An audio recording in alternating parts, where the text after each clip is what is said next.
Halo bro, apakah menurut lo open BO bayar cewek buat enak-enak diranjang lebih bagus daripada jadi budak cinta, jadi badut kecanduan coli atau ngesim?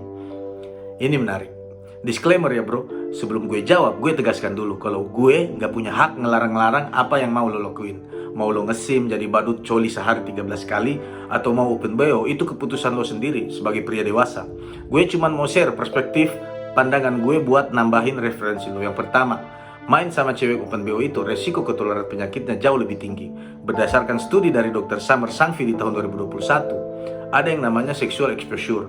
Ada yang artinya resiko lo ketularan penyakit itu bukan cuma dari berapa banyak pasangan lo enak-enak, tapi juga dari berapa banyak pasangan enak-enak si cewek. Misal, cewek masih baru open BO, sambilan lah, seminggu 3 kali. Sebulan katakanlah dia dapat 10 tamu. Setahun berarti 120 tamu. Kebetulan dia masih baru banget nih, baru setahun terjun di dunia ini. Kalau lo enak-enak sama cewek ini, berarti lo punya faktor resiko ketularan penyakit dari 121 orang. Satu dari si cewek ditambah 120 dari cowok, tamu enak-enak si cewek sebelumnya. 120 orang bro, itu hitungannya kalau si cewek masih baru setahun open BO dan cuma terima 10 tamu dalam sebulan. Gimana kalau lo main sama cewek yang ngejadiin hal ini sebagai kerjaan tetap? Misal terima 3 tamu sehari, sebulan 50 tamu, setahun 600 tamu, dan dia udah kerja 3 tahun di bidang ini. Berarti faktor risiko lo ketularan penyakit dari 1.801 orang. Gila, serem kan bro? Yang kedua, ada yang punya alasan kalau open BO nggak melibatkan perasaan. Main, bayar, pulang, jadi nggak baper. Ini dia bro, ternyata cukup banyak orang yang justru baper sama cewek-cewek BO. Yang harusnya cuma sekedar jadi penjual jasa sama tamunya, berlanjut jadi sering chat, saling kasih perhatian, jadi langganan tetap. Sampai akhirnya lo pengen jadiin dia pacar. Wajarlah muncul perasaan ini, karena kalian berdua ngelakuin hal yang intim banget. Apalagi buat cowok-cowok yang gak punya pengalaman sama cewek-cewek di dunia nyata, langsung coba open BO, pasti kejebak. Celakanya, cewek yang kerja di dunia BO ini jauh lebih jago mainin cowok daripada cewek biasa. Yang dimainin bukan cuma perasaan bro, tapi juga isi dompet dan kelangsungan hidup lo. Mereka jauh lebih jago bikin cowok baper karena jam terbangnya tinggi. Tahu titik-titik mana aja yang harus disentuh, baik di badan maupun hati, biar cowok terpikat. Ini ada hubungannya sama poin berikutnya, yaitu yang ketiga. Baper sama cewek BO itu jauh lebih berbahaya bro. Selain resiko penyakit, ada juga resiko finansial. Cewek-cewek ini udah biasa dapat uang banyak dalam waktu singkat, dengan kerjaan yang relatif gampang. Makanya gaya hidup juga mewah banget, hedon banget. Ngerasa gak perlu nabung, karena kalau perlu duit tinggal cari tamu. Mereka juga lebih terbiasa mengabaikan standar moral.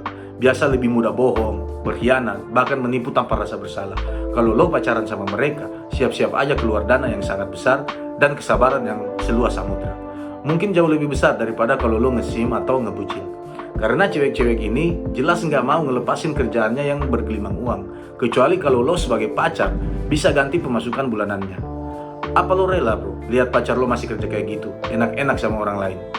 Oh iya, begitu mereka lihat lo kehabisan uang, siap-siap aja bro, lo ditinggalin, cari ganti yang lebih tajir. Udah banyak cowok yang duitnya terkuras habis, asetnya hilang, ditinggal keluarganya karena ngebucin sama cewek BO. Jangan sampai lo kena bro. Yang keempat, ini bahaya banget. Lo jadi terbiasa berpikir kalau cewek bisa dibeli dengan uang, menganggap wanita sebagai objek pelampiasan nafsu yang akan selalu bilang ya selama lo kasih duit. Kalau ini udah kejadian, rasa kemanusiaan lo akan hilang bro. Lo akan jadi pria yang hatinya rusak. Kerusakannya jauh lebih susah dibenerin daripada kerusakan karena patah hati atau ngebucin. Kesimpulannya, ini 4 resiko berbahaya open BO yang harus lo pahami bro. 1. Ada sexual risk exposure, resiko kena penyakit yang jauh lebih tinggi.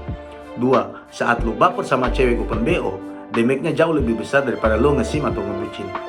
3. Ini karena cewek BO tadi udah profesional banget menghadapi cowok, udah tahu apa yang harus dikatakan dan apa yang harus dilakuin, dan apa yang harus dienakin buat menguras harta dan perasaan lo. 4. Bisa bikin kemanusiaan lo hilang, menganggap wanita sebagai objek yang akan selalu bilang ya selama lo kasih mereka duit. Nah, jadi kalau nggak boleh coli, nggak boleh ngesim, nggak boleh open BO, cara gue melampiaskan hasrat gimana bro? Sekali lagi gue nggak ngelarang. Siapa gue ngelarang-larang lo yang udah dewasa? Yang penting lo pahami resiko plus minusnya, dan lo paham cara meminimalisir resikonya. Tapi gue sarankan, jangan jadi cowok yang takluk sama hasrat. Kalau lo masih single, biarin itu keluar sendiri lewat mimpi, atau mimpi basah.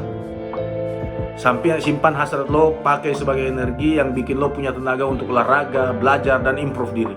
Sampai nanti lo udah benar-benar siap ketemu pasangan berkualitas yang satu visi, yang menurut lo benar-benar layak menerima benih dari lo. Ini jauh lebih positif daripada lo cari-cari jalan pintas buat memuaskan hasrat. Share pendapat lo tentang hal ini di kolom komentar ya bro. Jangan lupa like dan subscribe untuk mendapatkan pengetahuan baru setiap hari.